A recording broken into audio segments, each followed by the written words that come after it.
시인의 시선으로 뉴스와 세상을 좀 들여다보도록 하죠. 시시한가. 오늘도 방수진 시인 자리해 주셨습니다. 어서 오십시오. 네, 방수진입니다. 반갑습니다. 오늘은 어떤 뉴스 읽어볼까요? 아나운서님, 제가 퀴즈를 하나 내볼까 하는데요. 네. 아무리 해도 질리지 않는 거 단 하나, 뭐 어떤 거가 있을까요? 글쎄요. 밥 먹는 거? 밥 먹는 거, 자는 거, 노는 거. 네, 이런 거 빼고 네. 하나 꼽으라면 저는 사랑이 아닐까 싶습니다.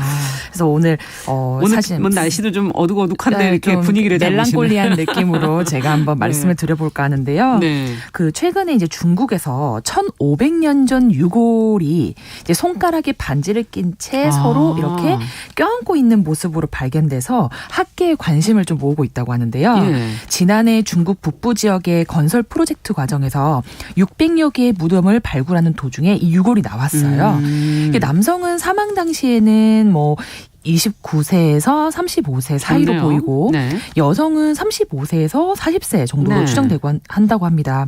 그런데 이 재밌는 것이 이 두 유골의 자세를 보면 포옹한 상태에서 여자가 얼굴을 남자의 어깨 쪽으로 딱 이렇게 숙이고 있는 거죠. 그래서 올해 국제 골고과학 이제 학회지에 이 유골의 의미에 대한 논문이 실렸는데 학자들이 이런 자세가 사실 두 사람의 깊은 유대감을 보여준다라고 분석을 한 거죠. 유골이 나타내는 메시지는 명확하다. 남편과 아내가 함께 묻혔는데 후세에서 영원한 사랑을 위해 서로 껴안고 있는 것이다. 이렇게 분석을 한 겁니다. 남성의 유골에는 사실 외상의 흔적이 있지만 여성 유골은 손상이 거의 없는데요. 이를 두고 이제 학자들은 남자가 먼저 죽고 사망한 뒤에 여성이 목숨을 이제 따라 끄는 것이 아니냐. 네. 그러니까 사실 질병이나 뭐 전쟁으로 동시에 사망한 뒤 묻혔을 가능성도 배제는 못하지만 이 사진을 보면 굉장히 그런 추측이 일리가 있지 않나라는 그렇군요. 생각이 들거든요. 시간 되시면 여러분들도 한번 찾아서 보시면 정말 가슴이 따뜻해지는 유골 사진이라고 느끼실 수 있을 것 같습니다. 듣다 보니까 두 가지 생각이 들어요. 정말 사랑해서 서로 이렇게 죽음을 맞이한 걸까? 아니면 예전에 뭐 순장 이런 것도 있었지 않았습니까? 자신의 의지와 상관없이 들어가 있는 건 아니었을까? 네. 제가 너무 추측이 과한가요? 네, 지금 순간 오싹했는데요. 어떻게 보세요? 사실 뭐 네. 말씀 주셨던 것처럼 자신의 의지와는 상관없이 희생을 당했다고 해도 사실 이 낭만주의자인 시인으로서는 그러지 않음을 저는 좀 빌고 있거든요. 전 너무 현실주의거든요. 제가 좀 너무 네. 로맨티스트인지는 모르겠지만 예. 그래도 남자 뒤를 여자가 좀 따른 거라고 저는 해석을 하고 싶고 물론 그 시대적 상황에서 그런 뭐 법이 있었거나 했을 가능성도 배제할 수 있지만 유골의 느낌이 보여주지 않습니까? 사실상 그 둘은 굉장히 사랑으로 묶여져 있다라는 느낌을 받기 때문에 저는 그런 생각은 사실상 좀 해보고 싶지 않네요. 그럼 어떤 사랑이길래 정말 얼마나 사랑하면은 이런 게 가능할까요? 저도 기사를 읽으면서 곰곰이 생각을 해봤습니다. 뭐 죽음을 뛰어넘는 아니면 뭐 죽음 그 이상까지 함께하는 이러한 욕망이 과연 사랑일까? 예. 아니면 대체 사랑이 무엇이길래 이런 것이 가능할까라는 그렇죠. 생각을 해봤는데요. 사실 이렇게 궁금증이 일어날 때는 무엇보다 우리보다 먼저 산 사람의 어떤 말씀을 또 들어보는 것도 큰 그렇죠. 좋아요. 네. 그래서 제가 사랑에 관한 몇 가지 명언을 좀 찾아봤어요. 그래서 저 여러분들도 같이 저와 함께 명언을 고씹으면서 이 실마리를 같이 좀 풀어봤으면 좋겠어요. 우선 이제 가지 않은 길이라는 작품으로 유명한 로버트 프로스트 이 작가는 사랑은 거부할 수 없이 열망하게 되는 거부할 수 없는 열망이다. 이런 아주 거부할 수 없다는 걸 두 번이나 썼네요. 두 번이나 말할 만큼 굉장히 심오한 말을 남겼고요. 네. 뭐 사느냐 죽느냐 이걸로 굉장히 알려진 윌리엄 셰익스피어는 심지어 사랑은 그저 미친 짓이에요. 이런 말을 했다라고 해요. 마음대로 안 된다는 건 둘 다 똑같네요. 안 된다는 거죠. 네. 그리고 뭐 우리 마리아 릴케 잘 알고 있는 시인도 한 사람이며 그 모든 일은 사실 이 사랑을 위한 준비일 뿐이다. 그러니까 모든 것이 모든 일이 사랑을 위한 준비일 뿐이다. 이야. 그러니까 사실 사랑이라는 것은 이 다른 사람을 사랑하는 것 그리고 이것은 모든 일 중 가장 어려운 일이고 그리고 그 궁극적인 최후의 시험이자 증명성으로 증명하면서도 이해할 수 없는 영역이며 또 미친 짓과 같다. 사실 이것들이 이 명언이 주는 종합적인 분석이라고 봐야 될 것 같아요.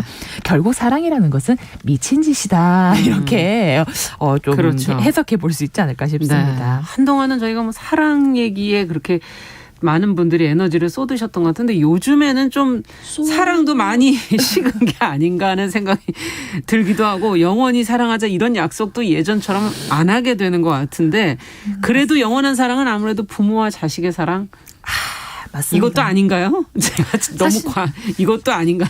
저도 사실 예. 그 부분에 대해서는 굉장히 좀 동감을 하는 편입니다. 네. 사랑만큼 사람들의 가치관과 판단이 나뉘는 게 있을까 싶어요. 정말 모든 사람마다 그 정의가 다르고 부모 자식 간의 사랑, 형제 간의 사랑, 기준도 다르고 친구 간의 사랑, 연인 간의 맞아요. 사랑, 뭐 신과 인간 간의 사랑 사실 뭐 말하자면 너무 많잖아요. 네. 그런데 사실상 뭐 죽음을 갈라놓는 뭐 평생 함께 할 거 이런 얘기를 하지만 연인 간의 사랑만큼 사실상 한없이 무거우면서도 한없이 가벼운 것이 있을까 그렇죠. 싶어요. 네. 왜냐하면 말씀 주셨던 것처럼 부모 자식 간의 사랑은 사실상 뗄래야 뗄 수 없다라고 말을 하잖아요.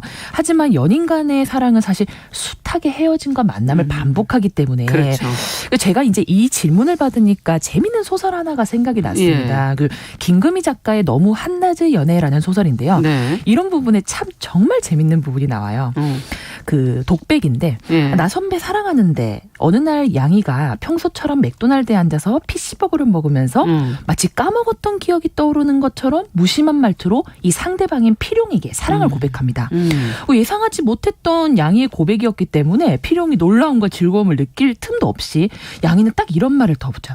그래서 사랑하면 어떻게 되는데? 라는 질문을 필용이 던졌죠. 그랬더니 이런 부연 설명을 합니다. 지금 사랑하는 것 같아서 그렇게 말했는데 내일은 또 어떨지 모르니까요. 그러니까 맞아요. 지금 그렇죠, 사랑하지만 내일은 또 어쩔 수 없다는 거. 사실상 사랑의 시작이 그러니까 내가 어떻게 할 수 하는 것처럼 예. 이 사랑의 끝도 우리가 어떻게 조절할 수 있는 부분이 거부할 아닌 수가 거예요. 거부할 없다. 수 없는 거죠. 그러니까 사실 지금 이 순간이라는 것만 명확한 것이지 이 연인 간의 사랑은 사실상 이 내일이 유효기간의 마지막일지 모레일지 이 순간이 마지막일지 네. 알 수가 없다라는 거죠. 야, 그렇다면 지금 문학 얘기를 하시니까 항상 이 예술작품의 단골 소재가 아무래도 사랑 아니겠어요? 방수진 시인은 그동안 이제 뭐 시인으로서 문학을 많이 보시면서 이 가장 강렬하게 남는 게 있다면? 아무래도 숫하게 많은 문학작품 중에서 지금까지 회자되는 가장 강렬한 사랑의 모습은 에밀리 브론테의 폭풍의 언덕이 아닐까 싶습니다. 뭐 영화로도 뭐 됐고 네. 아주 유명한 작품인데요. 브론테의 처음이자 마지막 작품이죠. 맞습니다. 예, 유일한 작품. 유일한 작품인데 네. 이 주인공이 히스클리프와 이제 캐서린의 정말 생과 사를 넘나드는 이 집착과 미련과 사랑과 애증 이 모든 것이 나타나 있는데 이 부분에 이렇게 나오죠. 언제나 나와 함께 있어줘. 어떤 형체로든지 차라리 나를 미치게 해줘. 제발 당신을 볼 수 없는 이 지옥 같은 세상에 나를 버리지만 말아줘. 견딜 수가 없어. 내 생명인 당신 없이는 못 산단 말이야. 내 영혼인 당신 없이는 난 살 수 없단 말이야.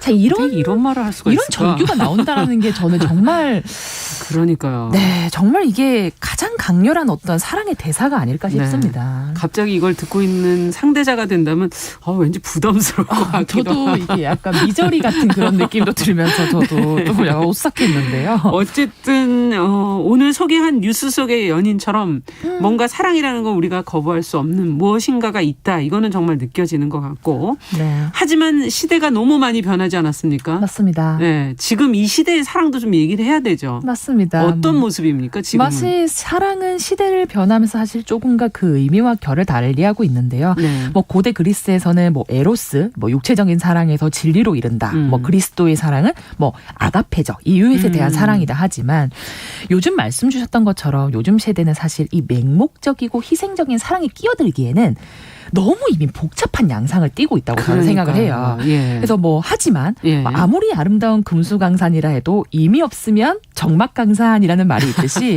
사실 인간이 사랑함으로써 비로소 아름다움과 보람을 느끼고 맞아요. 낙이 있는 것이 아닐까 합니다. 그럼 지금 이 시대의 사랑은 과연 어떤 모습이어야 될까? 제가 고민을 꼼꼼히 해봤어요. 네, 뭘까요? 어떻게 해야 될까요? 그래서 제가 생각한 이 시대의 사랑의 모습은 너무 무겁지도 너무 가볍지도 않은 상비약으로 꼭 가지고 있어야 할 인생의 조각 설탕 정도가 아닐까라는 생각이 듭니다. 그러니까 너무 무겁게 막 하지 않은데 상비약으로 들고 있으면서 이 한약처럼 쌉쌀한 아메리카노라고 해도 커피 한 잔에 톡 하고 이 조각 설탕 하나를 떨어뜨리면 마치 커피 한 잔이 맛있다고 느껴지듯이 과한 건 이건 좀 오바지만 우리 삶에 조금이라도 달콤해지고 풍부해질 수 있는 요 양념 같은 역할? 양념 같은 조각 설탕의 역할이라면 그 상비약 정도라면 우리가 이 사랑을 너무 무겁지도 가볍지도 않게 아주 적절하게 가져가지가 표현을 하셨네요. 그러면 어떨까라는 생각이 들었습니다. 네. 자, 그렇다면 어떤 시를 오늘은 갖고 오셨을까? 지금 많은 인용을 해주셨기 때문에 과연 어떤 시가 나올까 네. 궁금해요. 무엇보다도 저는 이제 오늘 말씀드렸던 이 생과사를 넘나드는 이 유골을 보면서 이 유골의 여성분이 만약에 당시 시인이었다면 어떤 시를 썼을까? 이게 굉장히 궁금했었어요. 뭐 들어볼 수는 없겠지만 그걸로 상상을 해보신 그걸 거군요. 상상을 한번 해보니까 이 여성의 마음이 이런 속마음이었겠구나라고 정확하게 표현한 시인의 시가 있었습니다. 어떤 그래서 겁니까? 이병률 시인의 몸살이라는 시에 제가 일부분을 낭독을 해볼까 하는데요. 네. 낭독을 먼저 해드리고 조금 더 이야기 나누도록 하겠습니다.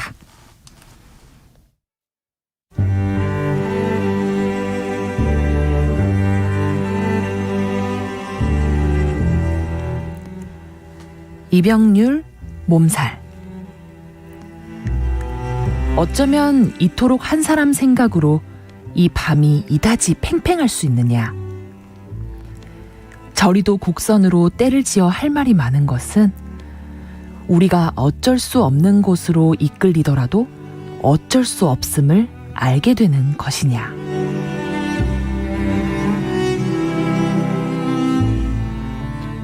네, 이병률 시인의 몸살. 어쩔 수 없는 건가요? 어쩔 수 없더라도 어쩔 수 없다. 자, 이게 사실 네. 저는 이 구절이 굉장히 와닿았어요. 이토록 한 사람 생각으로 이 밤이 이다지 팽팽할 수 있느냐. 이 여성분이 사실상 네. 자신을 지배하는 이 남성에 대한 생각으로 굉장히 밤이 괴로웠을 거라는 저는 생각이 들었고 네. 하지만 그 속에서도 어쩔 수 없는 곳으로 이렇게 이끌리는 자신의 마음이 어쩔 수 없다라는 생각도 같이 하지 않았을까라는 생각이 들었어요. 그렇죠. 하게 되죠. 사실 사랑을 몸살에도 사실 숱하게 비유를 많이 하시는데요.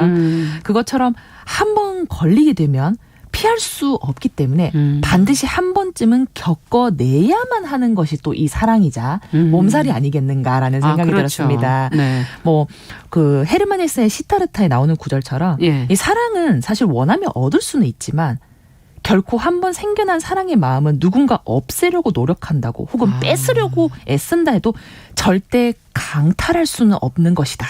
이런 문장이 나오는데 저는 이 부분이 굉장히 큰 의미를 가지고 있다고 생각합니다. 한번 생겨난 이 사랑의 마음은 누가 얻으려면 얻을 수 있겠지만 누군가의 마음을 내가 억지로 뺏거나 내가 뺏길 수는 없는 것이다. 그렇죠. 그래서 저는 이 지점이 사실 굉장히 중요한 지점이 아닐까 싶고 여러분들은 혹시 이러한 사랑의 몸살을 지금 앓고 계신지 그래서 이 몸살 중에서도 굉장히 아름다운 이 몸살을 여러분들도 한 번쯤은 좀 겪어보셨으면 좋겠다라는 그러네요. 생각을 한번 해봅니다. 네.